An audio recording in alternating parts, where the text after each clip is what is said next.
What's going on, everybody? It's GameDad7, and I am back with another Final Fantasy Tactics, the Ivalice Chronicles video.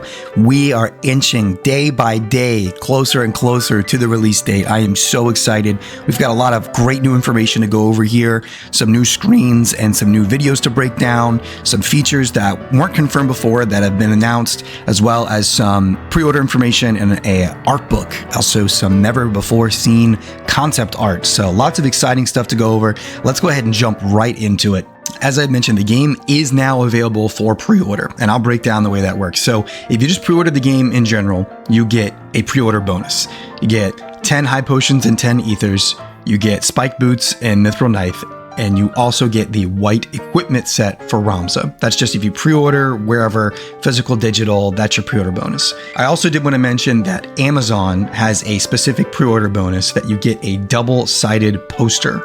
As far as I can tell, it's just the jobs going around the perimeter, and then the opposite side is like the flow chart. Be interested if it actually has the question marks on the poster like it shows, which would be kind of silly. There also is a deluxe edition of the game. Now this comes with an Academy beret, blade, tunic, ring of aptitude. You get an additional 2 colors for Ramza, red and black, and you get 10 Phoenix Downs. Now, as far as I know, for North America, the deluxe edition, the only way to get this is digitally. If you buy the physical editions, you should be able to upgrade them to the deluxe content on your store, PlayStation Store, Switch Store, Xbox Store, Steam, what have you. The only physical version I've seen of the deluxe is the Asia All Language Edition on PlayAsia. Otherwise, I haven't seen any other physical deluxe editions of the game. A reminder that there also is a collector's edition of the game, which comes with an art sheet, special art box, the Ramza statue, the pop-up church, the Chocobo mini plush set, and the Zodiac stones. There is a version that comes with the game and without a game. I know this sold out extremely quick when it was announced. I have seen restocks of the version without the game. So highly recommend, if you're on socials, to follow at Wario64. He is always up to date with this. Put him on notifications so you can see if this comes up again. As we get closer, I imagine there will be more available for purchase. There will also be a Art of Final Fantasy Tactics book coming out as well. I'm a huge video game art book collector, so this is amazing. I have seen, though, that it is only on the Japanese website available for purchase.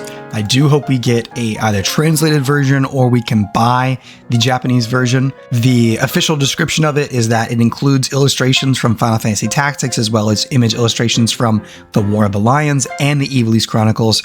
It features previously unreleased characters and job illustrations. So I'm really looking forward to that. I love the Tactics Ogre Let Us Clean Together art book that came out recently. So if it's any of the same quality, which I imagine it will be, it's going to be great. Now, speaking of art, here is some unreleased concept art for Mustadio. Matsuno had posted this on Twitter, who has also gone pretty silent when it comes to this game. I think people like me who are obsessed over his replies and are pulling as much information of it maybe have got him in trouble. So sorry about that, Matsuno. We're just a little obsessed. But he states, Mustadio, who interacts casually with everyone, not just Ramza, was created as a character to brighten the atmosphere and lift the mood in a story that can sometimes feel heavy. Whether that worked out well or not, was he just a comic relief? These questions and reflections still linger. So I like the artwork of this. I feel like it looks great. Really nice early rendition. And with no Balthier being in this game, it's going to be a clear choice to have Mustadio in your party often. Whereas when you had Balthier in War of the Lions, there was no reason to use Mustadio, and he was pretty much benched immediately. I'm looking forward to the Mustadio flavor text additions as well. I think he's going to be fleshed out a little bit more with this new script, as seen with the screenshot here. Unearthed concept art was also shown off for Ygraph. Matsuno says in the early stages of planning, Ygraph was also set as a member of the Temple Knights and had no connection to the Corpse Brigade. As the plot was refined, it was decided that his origin would stem from the Corpse Brigade. For this remastered version, following Tactics Ogre Reborn, we have once again invited Kenji Fukada to perform. He has vividly portrayed Ygraph's descent into darkness with compelling acting. Please look forward to it, everyone. I think Ygraph's going to also have a little bit more flavor text here and there in the game too, which I'm looking forward to. We also got a sample of his Japanese voice acting. Check it out. 我々の子供たちのために未来を築かねばならない。同じ苦しみを与えぬためにも。All right, now here's something incredible. We get our first look at the Brave Story viewer. So it says you can check information about the characters, geography, and terms that appear in the story and deepen your understanding of the world and enjoy the story. So as you can see here, you can scroll through the different characters, you can look at the map, you can look at events. This is going to add so much life and detail when we compare it to the original and the PS1 version. This is just so much more involved and you feel like it's a part of the actual world. So we'll take a look at that PS1 version and compare. This is par for the course with a lot of the UI upgrades we've seen so far. It just looks great. And another comparison showing the entry for Delita. Now here's another view of the same menu being used to access the new State of the Realm feature, which breaks down historical events or current events in the game to give you a better understanding of what's going on, the story so far, the characters involved. Really helps keeps you engaged and knowledgeable and just be enthralled and raptured by the world of Ivalice.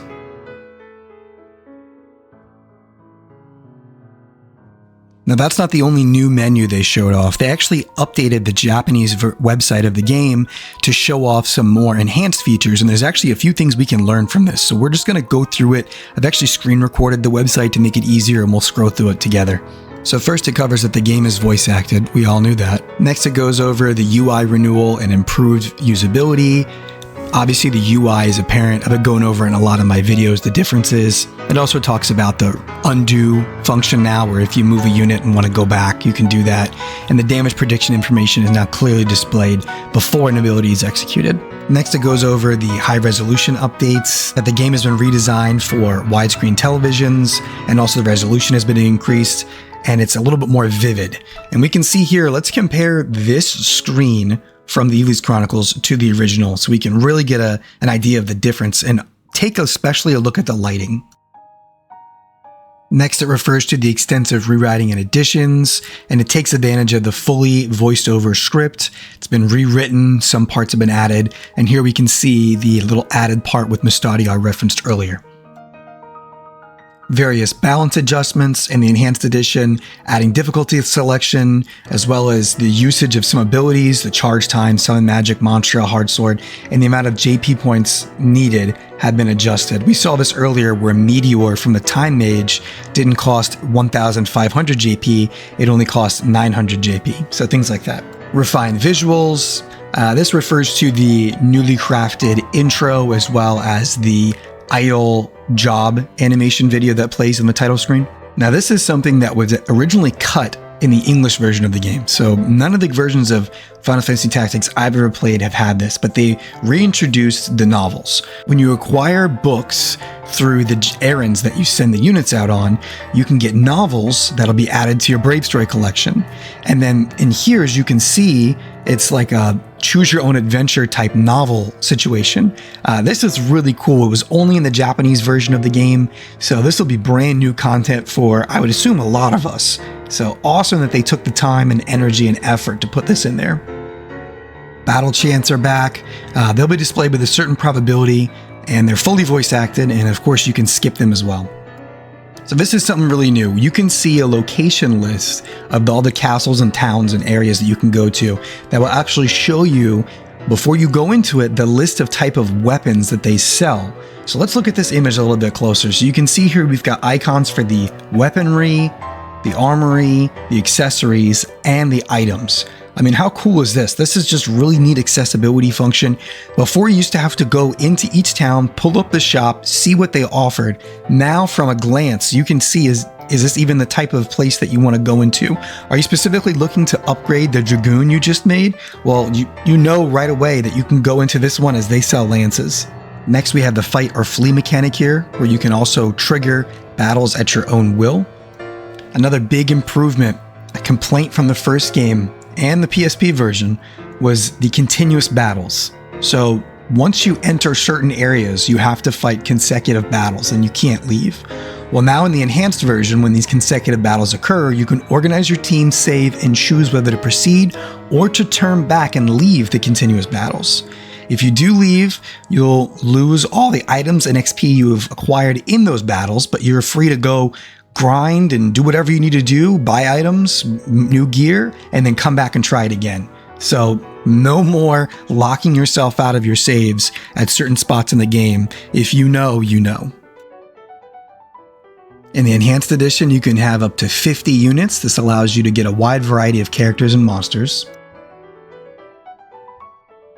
You'll be able to see the requirements to unlock new jobs, so the prerequisite levels at a glance, so you can go ahead and not have to guess at what to do to get jobs.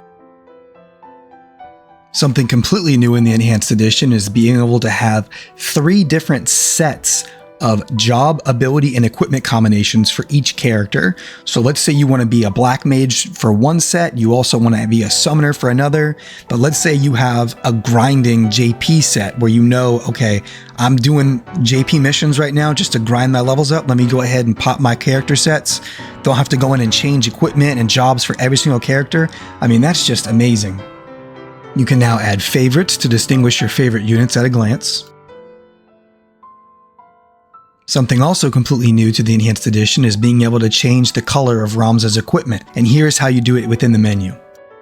Easy monster and egg removal. So monsters will naturally lay eggs and reproduce after a certain number of days. If you want to easily remove many monsters and eggs, you can turn on a toggle, easy removal of monsters and eggs from the configuration screen, and this will allow you to go through and easily remove them without having to hold down a button and go through the confirmation screen for each one. So just a little quality of life.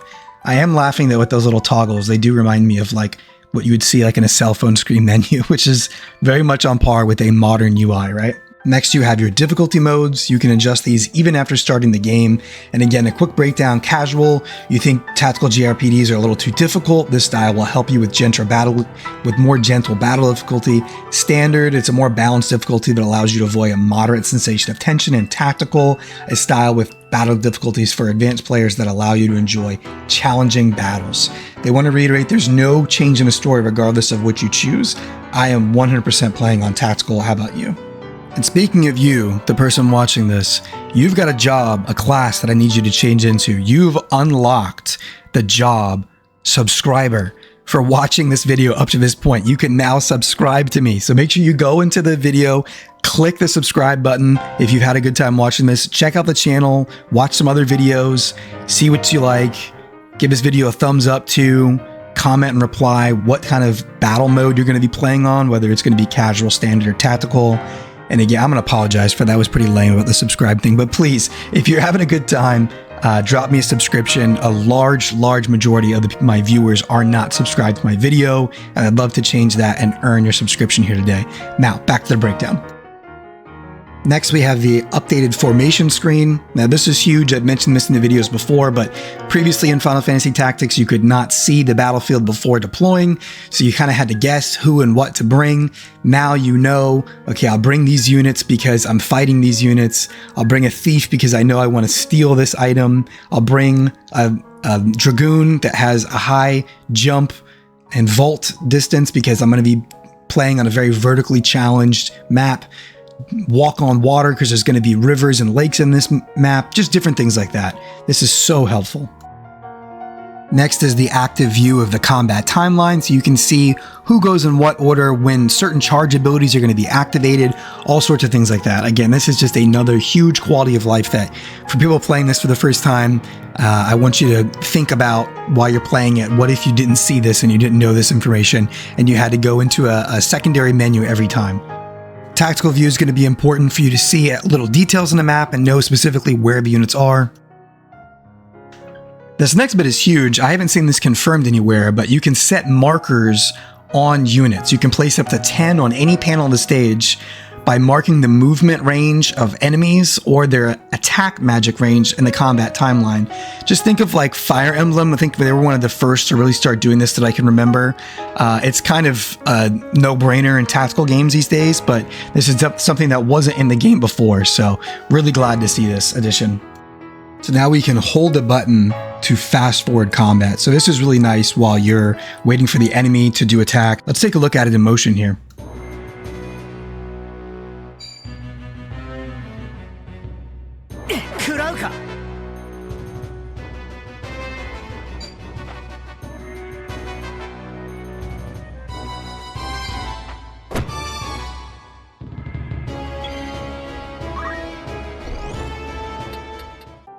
Autosaves have been added, which is great. Also, I love these icons here for the save files. Just, I don't know, it kind of takes me back to the PS1 little faces that you would have on the memory cards for some reason. Just, I love it. Autoplay of the text has been added, which is going to be nice with the voice acting. This goes over the State of the Realm edition, where it's going to go over the people, the places, what's happening, current and past events, so you can stay up to date and engaged with the story. The Brave Story menu is going to have a replay option for cinematics that are fully voiced and animated, so that'll be great to be able to rewatch those whenever you want. Davron, an instruction officer at the Academy, will carefully teach you the know-how, so it's going to be basically a revamped tutorial section of the game. I love how this next one is just like a little blurb, but I feel like this is huge. Apart from platform trophies and achievements, your in-game achievements will count towards your Academy report completions. Aim to complete them all. So we'll have its own in-game achievement and trophy system, basically, which I think is huge. I mean, I'm going to try and 100% this for sure. I don't know about y'all, but I think that's huge and that's really cool. Think about that for people playing on Switch where there's not an achievement or trophy system, right? I mean, you're going to have it built into the game. So really, really cool.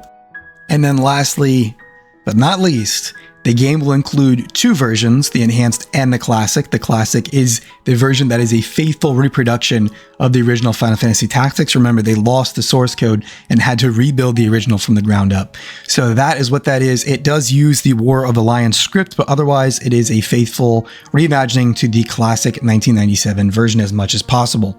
So there you have it, some breakdown of some new details, really kind of the ins and outs on what the Enhanced Edition is bringing to the table. I am really excited. Pretty much every time we get more information in this, the hype just grows for me. We are almost there. There is a PAX panel coming up where a lot of questions are going to be answered. I imagine afterwards, we're probably going to get some new information, and we're also probably going to see a new trailer of sorts too. So stay tuned for me to break that down. And otherwise, I will catch y'all on the next one. It's been a pleasure. Bye.